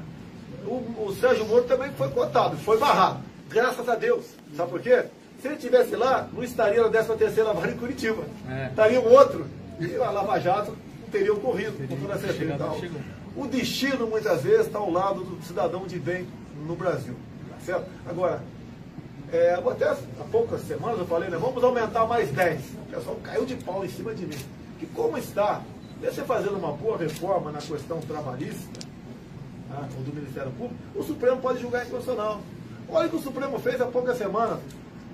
Julgou, né, declarou inconstitucional a minha lei, que foi uma emenda à lei, né, 2 artigos de uma lei, que falava do voto impresso. E a argumentação da senhora Raquel Dodge, que a impressão do voto comprometia a segurança das eleições. Nem vou concluir, que resolveram ter apenas um voto eletrônico. Com todo respeito, eu que estou aqui para responder e não vocês, mas na consciência de vocês. Vocês confiam nessa urna eletrônica? Estou vendo aqui parece origem japonesa, né, o garoto aqui. Certo? Eu fui criado perto de Registro, lá no Vale Ribeiro, uma grande colônia japonesa, um grandes amigos lá. O Japão, que é um país extremamente desenvolvido nessa área, não aceita a urna eletrônica. Porque nós, tupiniquim, temos que aceitar e falar que é legal. Pode haver fraude ou não. Não temos como comprovar que houve, nem como não houve. Tudo no Brasil é aparelhado. Tudo nós desconfiamos no Brasil. Não vamos desconfiar dessa maquininha da urna eletrônica? Bolsonaro, são 2 questões. Primeiro, eu queria entender, certo, se o senhor vai participar ou não dos debates na televisão. De manhã o senhor falou que ia participar de 3 debates até o primeiro turno. E agora o senhor falou de política no momento que se achar que não aparecer, o senhor não vai participar do debate. A outra é que a candidatura do senhor é contestada no TSE, sob o argumento de que se eventualmente o senhor ganhar, o senhor vai poder exercer o mandato, porque o senhor já é os 2 vezes. E na semana que vem, na terça-feira, o Supremo vai julgar uma outra denúncia apresentada pela procuradora de Guadalupe. Eu queria saber qual a defesa que o senhor vai apresentar, qual o tipo jurídico que o senhor vai apresentar. Você é da Folha de São Paulo, por acaso? Não, São Paulo não. Mas o que é réu? Acho que alguém aqui já foi réu na vida, né? Foi absolvido. Querem me tirar no tapetão, no ativismo judicial? Sou réu por apologia ao estupro. Olha só, eu estou estimulando estupro no Brasil. Olha que inversão de valores. Aquela deputada estava defendendo o estuprador Champinha, estuprador e homicida, em 2003. E quando, dá momento, ela me chama de estuprador, eu falo que não vou estuprar porque eu não merece. Pronto! Se eu tivesse falado que vou estuprar porque merece, seria herói nacional. Que mau gosto, que não é dessa questão aí. Okay? Mas, olha só, pessoal, eu defendo a mulher. Há 2 anos e pouco votamos uma proposta de emenda à Constituição para que menores de idade respondessem como adultos caso cometesse o crime de estupro. Como votou essa deputada que me acusa? Votou contra. Para ela, o menor de 16 a 17 anos pode estuprar e matar, que ele vai responder à luz do ECA. Como diz o colega agora há pouco, né? Ó, no ECA está dizendo que não pode, não sei o quê. Aí esse ECA tem que ser rasgado e jogado numa latrina. Tá? Não pune o menor. Nós devemos reduzir a modalidade penal, se possível para 14 anos de idade. Se não der, pode 17, 16, não tem problema. Esse ECA é um estímulo à vagabundagem, à malandragem infantil no nosso Brasil. Tem que mudar isso aí. Um animal, um cachorro, que tem 6 meses de idade, não morde a gente. Porque como é outro animal com 16, 17 anos, dá um tiro na gente, estupra, mata, faz e acontece. E tem gente achando que eles não estão devidamente formados ainda, intelectualmente, né? E tem que ter outra chance. Se matar um parente meu, estuprar um parente meu, pode ter certeza que esse cara não vai ter outra chance, não. Um país marcado por tantas corrupções, principalmente no nosso mundo legislativo, como ser presidente de um país desse? Não é fácil, realmente, né? A corrupção tem origem nas indicações políticas. Acaba as eleições, o eleito vai lá para os porões do Jaburu, junta os principais partidos e loteia a máquina pública, ministérios, bancos oficiais e estatais. E daí vai governar o Brasil. E daí, o que nasce disso? Ineficiência do Estado, saúde, educação, segurança e corrupção. Deputado. Eu não aceito. Nem o partido grande procurou para fazer um acordo comigo, né? Procurou. Já sabe quem eu sou. Pretendo, uma vez chegando lá, escolher um ministério, né, que seria um time, para poder ganhar o jogo. Virar esse jogo, estão perdendo de goleada para a corrupção e para a ineficiência do Estado. Além do o senhor não sabe de economia, mas por 8 anos o Lula dirigindo o Brasil. Como você analisa isso? O Lula, inclusive, escolheu um ministro da Economia que era médico. A Dilma era economista. Afundou o Brasil. Você acha que eu tenho que entender de saúde para ser presidente também? Tem que entender de agricultura com profundidade? Você tem que ter uma noção disso daí. Escolher as pessoas que têm o conhecimento para administrar o Brasil. Até de Forças Armadas eu tenho dificuldade, sou capitão do Exército. Vocês acham que eu sei de tudo sobre Forças Armadas por ser capitão do Exército? Tenho conhecimento, com toda certeza, muito maior do que de vocês. Mas vou ter, na defesa, um general, um oficial general de 4 estrelas. Vocês sabem que é o ministro da Ciência e Tecnologia do Brasil? Acho que pouca gente sabe, né? Se é que sabe. Ele não sabe a diferença de lei da gravidade e gravidez. Como é que pode um elemento desse estar à frente do ministério tão importante como esse, que vai para inovação, para pesquisa? Não pesquisamos nada no Brasil.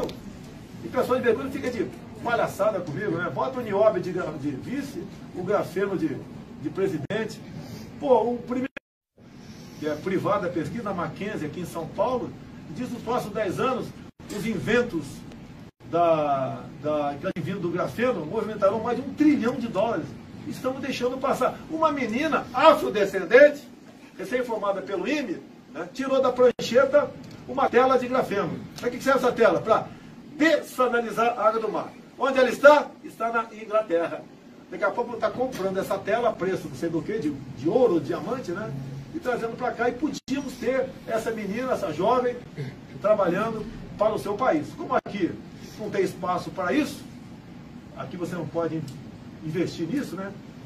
Pesquisa, desenvolvimento, novas tecnologias, as pessoas, o cérebro sai do Brasil. Deputado, como o senhor vê o papel do BNDES, que durante o governo do PT, do senhor Lula e da dona Dilma, mandou bilhões e bilhões de reais do povo brasileiro para ditaduras comunistas como Cuba, Angola e tudo que não presta no mundo? Devia perguntar como é que o senhor Henrique Meirelles, à frente do conselho da JBS Friboi, né, conseguiu 9 bilhões para eles. A JBS Friboi é preço de banana, 6% de juros, se não me engano, essa faixa aí. Enquanto para Santas Casas, que estão aí atoladas em dívida, é 21%. O BNDES é do povo, não pode ser para os amigos do rei. E olha a coincidência. Mais ou menos 5% de 9 bilhões, eu sei quanto é que são, né? Porque a matemática é uma ciência exata, né? Mas em torno de 360 milhões foi para partidos políticos. Ou seja, você vai pegar empréstimo do banco, pega lá 9 bilhões e dá para mim, candidato, 340 milhões. Alguma coisa está casada nessa operação. Então tem que botar na minha conta 200 da JBS Friboi. No dia seguinte eu devolvi para... Não para a JBS, para o meu partido. Foi um partido que botou na minha conta. e fiquei fora dessa, graças a Deus, dessa armação por parte aí destes, né, que tomaram o poder e o Estado para poder atingir o seu projeto absoluto de poder. Caso o senhor eleito, dinheiro da União vai para movimentos e organizações de direitos humanos? Olha, tem direitos humanos e direitos humanos. Esse pessoal que defende bandido, não. Olha só, o caso João Hélio, no Rio de Janeiro, um garoto que foi arrastado, né, amarrado sem segurança, teve o carro roubado, os pais, e o moleque, depois de alguns quilômetros depois, logicamente, que morreu, né, acharam pedaços dele pela vida. Lá dentro tinha um menor. Até há pouco tempo, esse menorzão estava na Suíça. Nos últimos 2 anos, consumiu 4 milhões de reais de ONG de direitos humanos. E a alegação foi a seguinte: um dos assassinos do João Hélio foi para lá porque estava correndo o risco de morrer aqui no Brasil. Para esse tipo de coisa, não vai ter dinheiro, não. Não vai ter dinheiro para a ONG, para a MST também não vai ter. O BNDES também dá dinheiro para a MST, não vai ter. O pessoal vai ter que trabalhar. Tem que começar na escola. Oi? Bolsonaro, tem que pensar na escola. Olha, a escola, o que nós temos que fazer? Fala na escola, parabéns aí. A escola, claro, o professor, a professora, o segundo pai e segunda mãe. Tirou-se a autoridade do professor em sala de aula ao longo dos últimos anos. Inventaram a aprovação automática. Tem gente que acha que um pedaço de papel na parede escrito diploma resolveu o problema dele. Não resolveu o problema dele, não. Ele vai continuar com muitos problemas, tá certo? E não é assim que é educar. O objetivo final da educação é formar na ponta da linha um bom empregado, um bom patrão, um bom liberal. Que vai ser útil para si e para o seu país. Formar um cidadão. Tem que, sim, voltar a ter educação moral e cívica. Quando eu falo em escolas militares, né, os colégios militares têm ganho concursos aí fora do Brasil. A última foi de matemática pura. Né? 4 garotos do colégio militar de Brasília foram aprovados em Harvard. Gostaria que o senhor falasse mais. Acontece? Por quê? Porque tem disciplina. Nós devemos. Os professores são maravilhosos no Brasil, em grande parte. E nós devemos dar poderes para exercer a autoridade de sala de aula. Vai o professor tomar um telefone celular de um garoto durante a aula? Vai ter problema. Isso tem que deixar de existir. Mexer no currículo escolar também. Nós devemos, de preferência, no ensino médio, dar uma formação técnica para essa garotada. Verdade. Vou falar de combustível rapidinho. Não sei nas outras regiões, mas aqui na região de Araçatuba, o preço do etanol sempre oscilou muito, apesar da gasolina seguir estabilizado por algum tempo. O senhor pretende criar algum tipo de política que controle o preço do etanol, como o preço da gasolina? Olha só, no que depender de mim, o produtor aqui de etanol vai poder vender combustível na porta da fazenda dele. Ah, não fala em liberalismo? Porque é só liberar os outros no nosso lado de cá. Muitas vezes um caminhão, tanque, viaja 200 quilômetros, troca a nota e volta. Vai vender aqui mesmo. Porque tem aquele monopólio que tem que passar pelas distribuidoras. Vamos burocratizar isso aí. Para preço do combustível. Vamos falar do Rio de Janeiro, que não é diferente dos demais estados. Cada litro de gasolina você paga R$ 1,60 de ICMS. O governo federal não vai ter como mexer nisso. Tem que sabatinar os governadores, ver o que eles podem fazer. A carga tributária ultrapassou o limite da razoabilidade. Todos os limites. Até um tal de Laffer falou isso muito tempo atrás. Né? Sobre a escola militar ainda... O papel da Amazônia no desenvolvimento do Brasil, o papel da Amazônia, qual que é? Olha só, a Amazônia pode ser solução para o mundo e está sendo problemas para nós. No programa meu da Globo News, o momento mais importante foi quando eu perguntei para a senhora Miriam Leitão se ela sabia do AAA. Ela balançou a cabeça afirmativamente. Logicamente, depois eu descobri sobre o assunto. Nós temos o que o mundo todo não tem mais. Riquezas minerais e biodiversidade. Poucos países têm em menor quantidade que nós temos aqui. O que é o AAA? Andes, Amazônia, Atlântico. Um grande corredor ecológico. A largura varia de 50 a 150 quilômetros. 136 milhões de hectares. E esses estudos que tem fora, como o da França, falar sobre o clima, que aqui no Brasil todo mundo, clima, meio ambiente, né? Tá certo? Estamos para perder essa área porque ela será vital para a sobrevivência da humanidade. Deixaremos de ter autonomia sobre essa faixa da nossa região amazônica. E aquele espaço, como fecha toda por cima da calha dos Solimões e do Amazonas, nós vamos perder pela manobra Roraima e parte da Amazônia. Vamos perder toda a Amazônia por causa desse ativismo. ambiental, que o pessoal não sabe o que é e bate palmas. O mundo nenhum tem piedade de nós. Ninguém está preocupado conosco. Não existe amizade entre nações. E essas nações estão fazendo a coisa certa, nos isolando. Nós que estamos sendo fracos e antipatriotas, aceitando essas políticas que vêm de fora para dentro. Candidato, o senhor mencionou já que o ensino à distância poderia ser uma possibilidade para a educação. Queria que o senhor falasse mais sobre isso. Você vê, tem locais distantes que uma criança tem que andar 20, 30 quilômetros, já chega cansado na sala de aula. E muitas vezes nem vai estudar. Então, ensino à distância, eu acho que seria uma boa ideia nessas regiões longínquas do Brasil. Agora, tem muito... Você pode falar da escola em casa aí? A educação domiciliar, o homeschooling também é uma saída para isso. A maior demanda vem por parte que tem filhos especiais. A escola não tem condição de colocar 2 professores dentro de cada sala de aula. Então, por obrigação, eles têm que fazer educação domiciliar. Algo que é regularizado no mundo inteiro, mas é criminalizado no Brasil. Por vezes são processados até por abandono intelectual. O processo agora está na mão do ministro Barroso, no STF, mas a competência é do Congresso Nacional e a gente tem um projeto de lei a favor do homeschooling, que ao lado do EAD poderia sim melhorar a educação no Brasil. Mas aí, o EAD não poderia ser em centros urbanos, ou ele também poderia ser aplicado em centros urbanos? Os detalhes a gente pode discutir durante a tramitação do projeto, mas de qualquer forma o EAD é a evolução da tecnologia, não tem como frear. Candidato, só para entender melhor a questão da escola militar. É uma escola em cada capital e o modelo é Polícia Militar ou Escola do Exército, que as duas são muito boas? Um em cada estado que eu tenho falado é modelo Colégio Militar. Meu sonho aqui é no Campo de Marte, em São Paulo, temos o maior colégio militar do Brasil. Nós temos atualmente 13 colégios militares. E pretendemos ter, nos primeiros 2 anos, um colégio militar em cada capital do estado que não tem. No mais, as polícias militares, em especial do Amazonas e Goiás, têm feito um bom trabalho nesse sentido. Há pouco mais de 10 anos, começaram a militarizar algumas escolas. E o resultado final é excepcional. Percentualmente, eles têm um maior número de pessoas aprovadas em vestibulares. A ideia é universalizar essa escola? Você não tem efetivo para isso. Ninguém quer botar olho unido em todas as escolas. Inclusive, os pais, estive em Anápolis, numa escola lá, estive em Goiânia, em outra, e estive também em Manaus. Os pais brigam para botar o filho lá. Inclusive em Manaus, na região que eu fui, era a região mais violenta da capital. E lá tem filho traficante que quer que o filho fique lá dentro, que não quer que o filho siga vivendo do pai. Então, o pai traficante tem no máximo aí 35 anos de idade, está morto ou está preso. Não quer que siga a carreira dele, ok?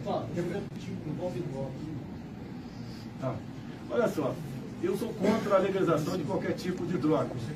Tá? Eu estive em Dourados há poucos meses e fui lá conversar com o pessoal da tal da DOF, o Departamento de Operação de Fronteira, da Polícia Militar de Mato Grosso do Sul.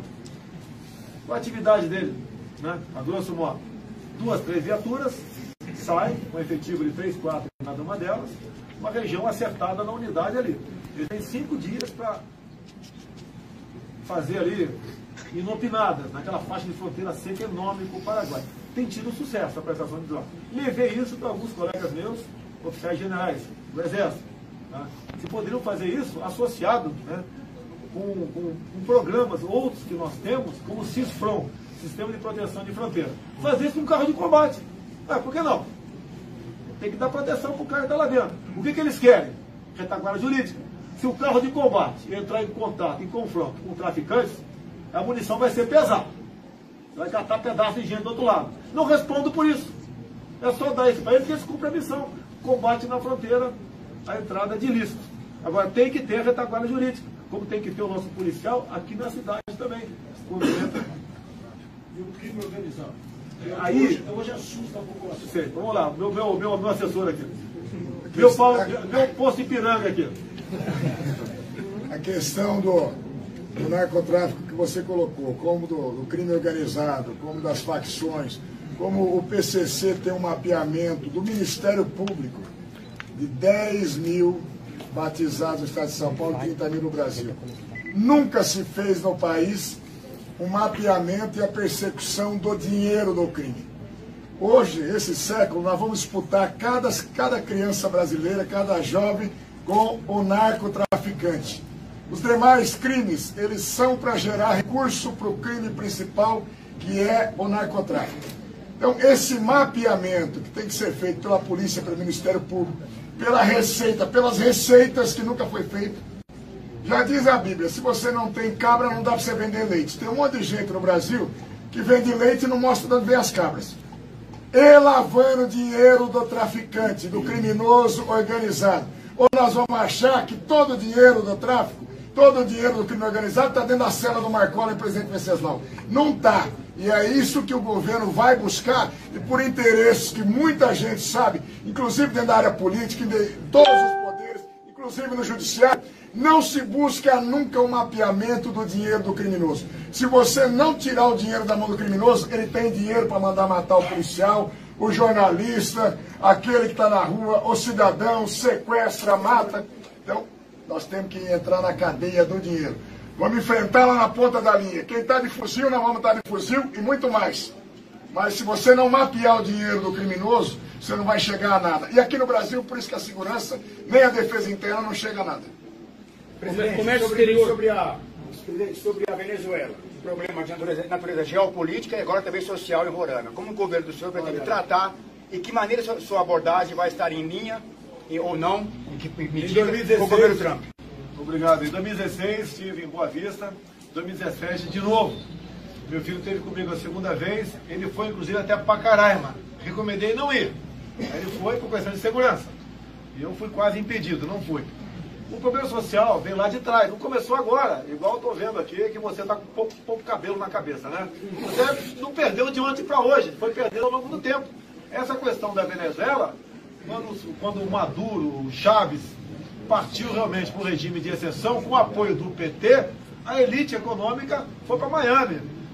Passou algum tempo, classe média desceu para o Chile, para a Bolívia, e agora os pobres estão vindo para o Brasil. Se o Brasil fosse realmente um país democrático e tivesse isso como uma das suas âncoras, lá atrás, né, há 6, 7, 8 anos atrás, teríamos tomado posições econômicas contra a Venezuela. Teríamos chamado o embaixador para cá e teríamos pressionado a Venezuela para entrar nessa linha. Mas fez exatamente o contrário. Leia o livro do Pepe Mujica, isso aí vale uma matéria de uma página para vocês. Leio apenas 2 páginas. Pepe Mujica, ex-presidente do Uruguai, integrante do Foro de São Paulo. Páginas 198 e 199. Ele conta nessas 2 páginas como afastar o Paraguai para que então entrasse a Venezuela do Mercosul. E ele termina que Dilma Rousseff, para esse caso, né, entre outros, sempre tomou decisões de Estado ouvindo dentro do Palácio do Planalto as inteligências cubana e venezuelana, assessorada pela ABIN. Precisa falar mais alguma coisa? É a mesma coisa que Benjamin Netanyahu, Israel, tomar decisões de Estado ouvindo o Hamas e o Fatah. Esse é o Brasil. Pior que a corrupção é a questão ideológica em nosso Brasil. A própria senhora presidente do PT, há pouco tempo, né, reiterou o apoio ao regime de Maduro, como lá realmente a democracia estivesse funcionando. O grande ensinamento que fica disso tudo: não brinquemos com o comunismo e nos cuidemos com o Foro de São Paulo, para que nós não cheguemos à situação que chegou a nossa Venezuela. Porque para nós, para fugir, tinha fugir para onde? Vai faltar toco de bananeira para ir para os Estados Unidos. Estado, concessões de TV e rádio são hoje uma prerrogativa do Estado brasileiro, não é? O senhor concorda com essa visão de que o Estado que deve permitir uma emissora de funcionar, ou o senhor acredita numa visão mais de livre mercado, em que cada um pode ter a sua televisão, sua rádio, independente de uma licença do governo, como é nos Estados Unidos? Se você fica dependente do governo, você vai publicar o que eu quero. É o que acontece. Tem jornais que me atacam diuturnamente. A Val é fantasma. Dia 10 de janeiro descobriram que a Val é fantasma. Daí a gente vai nos anais da Câmara, boletim administrativo, ela está de férias entre 23 de janeiro e 23 de dezembro e 23 de janeiro. Não era fantasma, estava de férias, não me interessa saber onde ele estava, mas bate na questão, porque tem algum interesse. Tá? As concessões também fazem parte do interesse, mais do que concessão, né? é a questão do aporte de recursos do orçamento ou de verba estatais. publicitária, né? Verba publicitária. Tem empresa aí que está ganhando muito mais do que diz, do que reza a mídia técnica. No que depender de mim, mídia técnica, em todos vocês, que não dá concessão, dá o direito para explorar. E com toda certeza, se você começa a não vender a verdade, o povo não compra mais teu jornal, não assiste mais tua televisão, ou não ouve mais teu rádio. Candidato, tem uma pergunta aqui. Hoje no Brasil é investido 4 vezes mais no ensino superior do que no ensino básico. E muitas vezes esse dinheiro é usado para projetos ridículos no ensino superior. Como, por exemplo, eu vi recentemente, teve a oficina da Siririca e também algo ridículo como o curso de Harry Potter. Então, eles usam o nosso dinheiro para investir nessas coisas ridículas, que na minha opinião é ridícula, através do ICMS e através dos impostos. O que o senhor tem a dizer sobre isso? Se você ler o Plano Nacional de Promoção e Cidadania LGBT, tu vai cair para trás. Deu nada contra gay, meu Deus, vai ser feliz, cara. Isso aí. Vai ser feliz. Pô, se eu for, eu, Major, alguém é contra? Não, vai ser feliz aqui. Pô, que bela declaração. Agora, nesse Plano Nacional são 180 itens. Se você começar a ler, tu cai para trás. Um dos objetivos, desconstrução da heteronormatividade. Ou seja, eu e a Joyce tem que dizer que não é normal. Normal é eu e o Olímpio. Com verba pública. Se for entrar, por exemplo, no site Humaniza Redes, não vou falar o nome da deputada não, porque ela está me processando, tá certo? Você vê lá que ela relativiza, ela relativizava, enquanto secretária de Direitos Humanos, a questão da pedofilia. Um pedófilo, deixo bem claro. Segundo o site Humaniza Redes, olha só que é uma bonita. Ele sai daqui, enquanto um barbado, introduzindo o pênis no ânus ou na vagina de um menino ou de uma menina de 3 anos de idade. Você tem que levar ele para o hospital, submetê-lo a um laudo psiquiátrico. Caso ele esteja sofrendo de transtorno, o pobrezinho tem que ser tratado. Eu topo, desde que o psiquiatra eu indicasse, o doutor Peixeira, para resolver esse assunto. Não podemos brincar com isso, meu Deus do céu. É igual a pergunta aqui, olha, teu filho está estimulando um garoto a atirar com o dedinho. Poxa, chega de formar uma geração de fracos. Tá a bandidada crescendo aí, ninguém reage mais.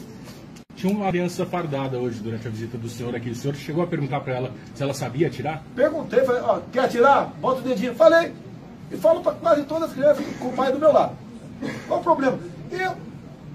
Não se pode mais brincar com espada. Meu moleque, eu tinha bandido de mocinha, tinha um revólver de alumínio. Só pode brincar de boneca. Brincar de boneca pode. Tocar marmanjo peladão deitado no quermesse, não pode. Tá? Imagina se aquele marmanjo lá arma o pau de barraca dele. Tudo legal? Tudo bem? Tudo legal? Pode? Isso pode? Não vamos aceitar mais o politicamente correto. Não se pode fazer uma brincadeira sadia no Brasil. Vamos mudar não vamos aceitar essa cultura. A cultura do brasileiro é reagir ao que há de errado e não aceitar. Vamos mudar isso daí, pessoal. Deputado, geopolítica. Tá bom, né? 40 minutos já? 45. Tá bom aí, pessoal? Tá bom. Geralmente é uma família que gerencia tudo aquilo, raramente com poucos empregados. Tem o Pronaf, tem o Pronai, se é que faz fazer qualquer um deles, levar avante esses projetos. É um pessoal que basicamente é fruticultura, legumes, verduras, mandioca, um pouco de milho, café, e eles produzem para si e parte, e vende, e isso faz parte do negócio deles. Quer que fale mais? O agronegócio é mais agressivo, visa realmente o lucro em primeiro lugar, e toda atividade econômica é essa, visa o lucro, ninguém vai investir ou ter prejuízo. Por vezes, essas pequenas áreas são engolidas pelas pessoas que têm grande propriedade de terra, que querem expandir os seus negócios. E agora a agricultura familiar é responsável, se não me engano, por 70% do que nós consumimos aqui no Brasil. E você tem que no que depender do governo, colaborar para que até isso seja mantido, porque mantém o homem no campo, evita o êxodo rural. É isso aí? Mais uma coisa? Candidato, os municípios são os que mais arrecadam de impostos, né? Porém, na hora de receber os repasses, eles são os que menos recebem, fica mais com o governo federal e com o governo estadual. Tem algum plano no seu governo para reverter essa situação? Tem, faz parte do... Quem está à frente desse plano é o Paulo Guedes, ok? Fortalecer a federação, mesmo ficar mais nos municípios, estados e menos na União. Essa é a proposta dele. O exemplo claro que tem dado para que Ministério da Cidade, por exemplo, né? Eu sei que trata outras coisas, não é apenas de habitação popular, mas grande parte é habitação popular. E esse recurso não é direcionado diretamente para o município, porque uma casa construída em Manacapuru, no Amazonas, é diferente de Marau, no Rio Grande do Sul. Casas diferentes, certo? Locais diferentes, questão de humildade, precipitação pluviométrica, questão de temperatura média anual. Então, a ideia é de mandar diretamente para o município, você evita que parte desse recurso, em torno de, em média, de 8%, fique com a Caixa Econômica Federal. O município tem mais dinheiro. Essa é uma das propostas que nós temos aí em mente. Deputado, Justiça do Trabalho, qual que é a sua proposta para esta jabuticaba brasileira, que é um tribunal de exceção, que criminaliza os pequenos empresários, né, principalmente? Ministério Público do Trabalho, que são órgãos que perseguem os empresários, perseguem as pequenas empresas. O que o senhor vai fazer com esse negócio chamado Justiça do Trabalho? Pretendemos mexer na legislação, sim, você tem razão. Eu não quero ser patrão no Brasil. Eu não quero enfrentar a justiça. É um inferno, você tem razão, é um inferno. E ninguém fala isso, sabe por quê? Não dá voto. Você perde voto até. Porque sempre aquela história de jogar patrão contra empregado, empregado contra patrão. Onde tem mais votos? É empregado. Então você vai lá no pré-64. O Brizola queria uma nova Assembleia Nacional Constituinte. Quem seriam os constituintes? Operários, camponeses e sargentos. Sempre na hora de chegar ao poder, usa-se as massas. Depois que chega, banana para as massas. Então limite essas questões. Ninguém quer acabar de o direito de recorrer à justiça. Mas, como na reforma trabalhista que fizemos, eu votei favorável a ela. Quem entra na justiça, se perder, tem a sucumbência. Tem que mexer nisso aí. Parabéns pela pergunta. Útil, apesar de politicamente não ser boa responder. Essa região aqui tem sofrido muito, porque tem uma população carcerária muito grande, depois que desativaram o Carandiru, né, com muitas penitenciárias, e o crime organizado já atinge as cidades aqui do interior. Quais os planos do senhor com relação a facções criminosas, o crime organizado, principalmente o tráfico de drogas? Olha só, hoje assassinaram 3 policiais militares no Ceará.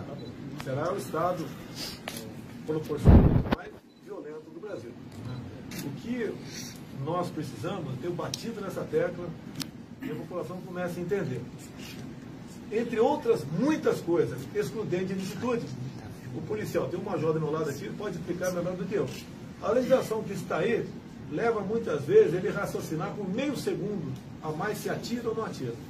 Nesse espaço de tempo, que é uma eternidade, pode ser a distância entre ir para a cadeia e para o cemitério, com a legislação que está aí. Nós queremos dar direito ao policial se defender. Sempre quando ele atirar e por outro lado ia tombar o marginal, não interessa com quantos tiros, ele tem que ser condecorado e não processado. Começa por aí. Você fala sobre o sistema prisional. Nós gostaríamos, a nossa legislação impede o trabalho forçado. Isso é uma piada, Você não pode botar um vagabundo para trabalhar, a não ser que ele queira. Okay? A não ser que ele queira. Tá? Cheio de direito. O vagabundo tem mais direito que ele está aqui fora da cadeia. Okay? Buscar mudar a legislação, fazer presídios mais afastados, porque não próximos aos pelotões de fronteira do Exército Brasileiro. Nem precisa botar guarda, não vai fugir ninguém. Lá não vai ter sinal de telefone também, não vai comandar o crime. E de acordo com a pena que ele vinha sofrer, ele pode ir para essas áreas, desafoga para cá. Agora, não temos dinheiro para investir em quase nada no Brasil. Essa é uma grande verdade. Quem falar que vou fazer escola, vou fazer creche, fazer isso, fazer aquilo, está pegando dinheiro emprestado na Lua, né? Não sei como é que ele vai conseguir trazer essa grana para cá. Mas, vamos lá, nós temos que livrar a sociedade desses marginais. Se a cadeia é uma sala do inferno, e tem gente preocupada com isso, o vagabundo se preocupe mais antes de cometer um ato delituoso. A ver que você é meio japa. No Japão tem pena de morte. Então se respeita. Perguntaram outro dia para mim, né? Como é que é a segurança no Japão, né? Tendo em vista a política desarmamentista lá. Lá tem uma política desarmamentista, mas se você fizer uma besteira contra o agente ali, tu vai pro pau. É igual aos Estados Unidos. Se você apontar uma arma para um agente de segurança, né? De acordo com o Estado, você pega 20 anos de cadeia sem ser historinha de progressão. Aqui ficam preocupados, né, com o pobre, coitado, ele não teve oportunidade. Pô, minha mãe teve 7 filhos, pô. A região mais pobre de São Paulo, né? Vado Ribeira. E ninguém se caiu no mundo do crime. Agora, tem gente que tem meios, os filhos, um ou outro, vai fazer besteira, como a própria Richthofen. Tem besteira. Tinha dinheiro e fez besteira. Tá ok? Agora, nós temos que ter uma cultura no Brasil, cometer um crime, não interessa se é furto ou latrocínio. Tem que cumprir uma pena. Hoje ninguém vai para trás das grades por mais de 24 horas e comete um furto, que é o dia de custódia e bota o cara para fora. E eu tenho repetido. Qual a diferença de furto para roubo e latrocínio? É a oportunidade, é o momento. É você estar presente, né, como cidadão de bem na cena do crime. É a ação do criminoso que vai te abater mortalmente ou não. Por que prender o cara só quando ele comete um latrocínio e não quando comete um furto? Para encerrar essa parte, se quer continuar, eu continuo. Inspirado na legislação americana, lá tem em muitos estados a lei dos 3 crimes, o elemento que comete 3 crimes, que sejam 3 furtos, ele vai para 25 anos de cadeia, sem progressão. Eu tenho um projeto em Brasília, se vai aprovar, não sei, pretendo aprovar um dia. A mesma lei americana, em vez de 25, 10 anos de cadeia. Cometeu 10 furtos, furtou 3 celulares, 10 anos de cadeia sem progressão. O elemento vai deixar de fazer besteira. Porque durante um furto pode acontecer um roubo e pode ser um latrocínio. Essa ação é delituosa. Aproveitando as ideias delituosas, lá em Ministério o senhor falou que todos os seus filhos começaram a tirar a partir de 5 anos de idade com munição de verdade. O senhor encoraja isso? Coragem, sim. Não, coragem. Sim. Nós não podemos ter uma geração de covardes, de ovelhas, morrendo nas mãos de bandidos sem reagir. A realidade é muito diferente, né, da teoria que está aí. A própria Marina Silva fez aquela onda toda, uma entrevista nela da revista Marie Claire, desse ano. Ela disse que só não sofreu violência no campo porque tinha uma espingarda. Agora virou pacifista, para agradar o setor da sociedade. A arma de fogo, rouba a lenha até, né? Além de defender a sua vida, defende a liberdade do povo. Olha a Venezuela, 2012. O Lula participou lá, junto com o Chaves, de uma política desarmamentista. O que acontece com o povo lá? É abatido quando vai em qualquer movimento. Estão fugindo para o Brasil agora. Mas é porque o senhor falou isso e a gente foi dar uma pesquisada no Estatuto da Criança e do Adolescente, estabelece que é crime vender, fornecer ainda gratuitamente, entregar de qualquer forma a criança ou adolescente a munição ou explosivo. Em 89 eu tinha 5 anos de idade, o ECA é de 90.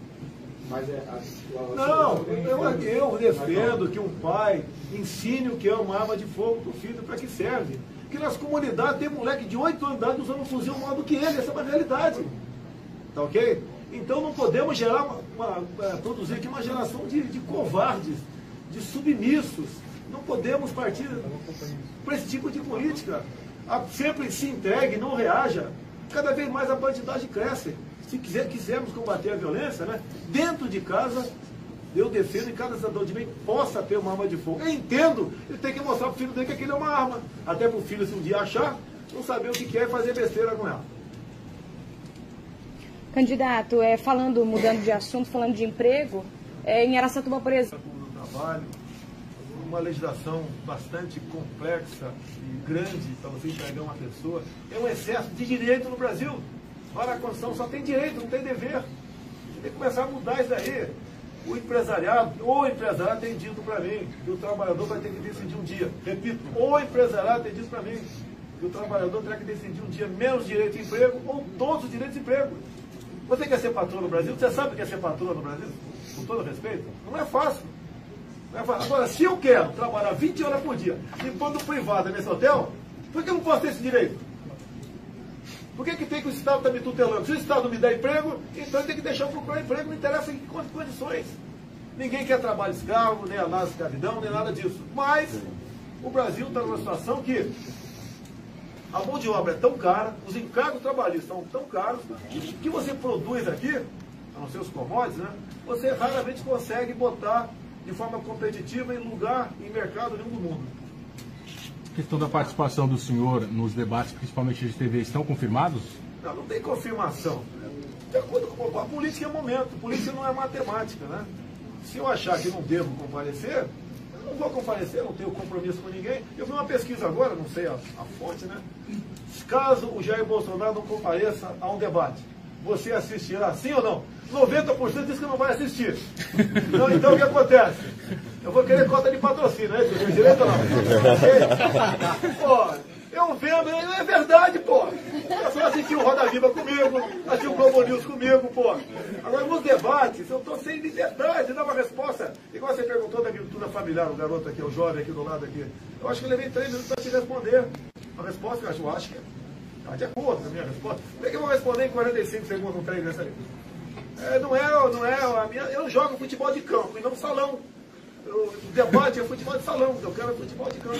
Deputado, como o senhor vê a atuação do nosso Poder Judiciário, o STF, que em suas últimas manifestações públicas claramente adota um lado, né, dentro da política e adota uma postura de ativismo judicial? O senhor acha que tem que continuar essa prática de o presidente indicar o ministro do STF? O que o senhor pensa sobre isso, né? Esse ativismo judicial. Do desembargador Fabredo? Não. É o que soltou o Lula, com a confusão de poucas semanas atrás. Passado, né? Eu acho que era um Lula ainda, tá? O Sérgio Moro também foi cotado, foi barrado.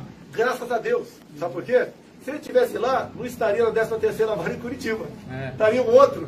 E a Lava Jato não teria ocorrido, com toda certeza. Então, o destino, muitas vezes, está ao lado do cidadão de bem no Brasil.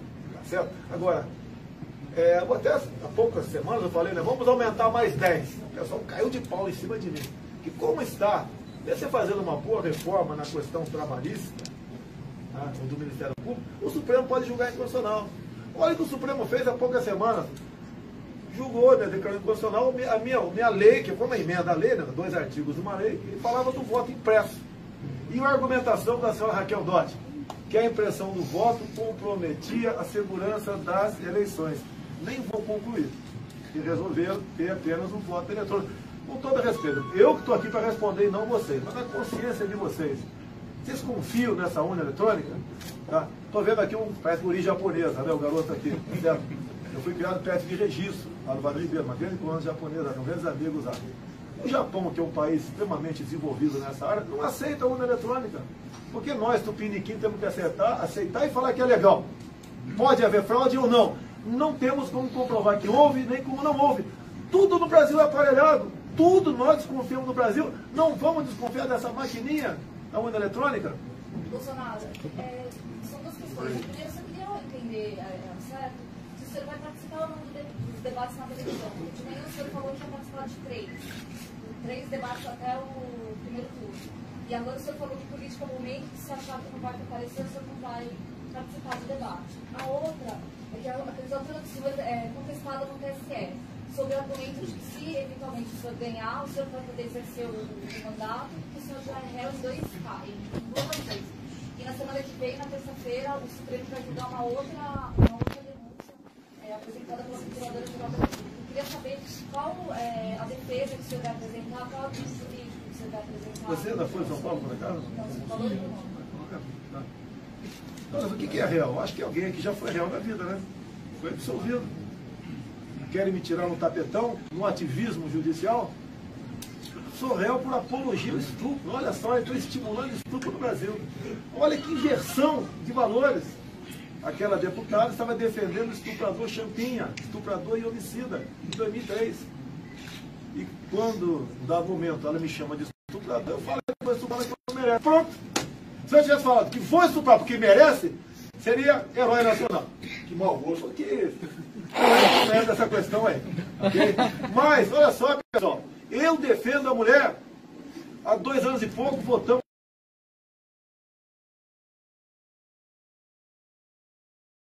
uma proposta de emenda à Constituição para que menor... Como votou essa deputada que me acusa? Votou contra. Para ela, o menor de 16 a 17 anos pode estuprar e matar, que ele vai responder à luz do ECA. Como diz o colega agora há pouco, né? Ó, no ECA está dizendo que não pode, não sei o quê. Aí esse ECA tem que ser rasgado e jogado numa latrina. Tá? Não pune o menor. Nós devemos reduzir a modalidade penal, se possível para 14 anos de idade. Se não der, para 17, 16, não tem problema. Esse é um estímulo à vagabundagem, à malandragem infantil no nosso Brasil. Tem que mudar isso daí. Um animal, um cachorro, que tem 6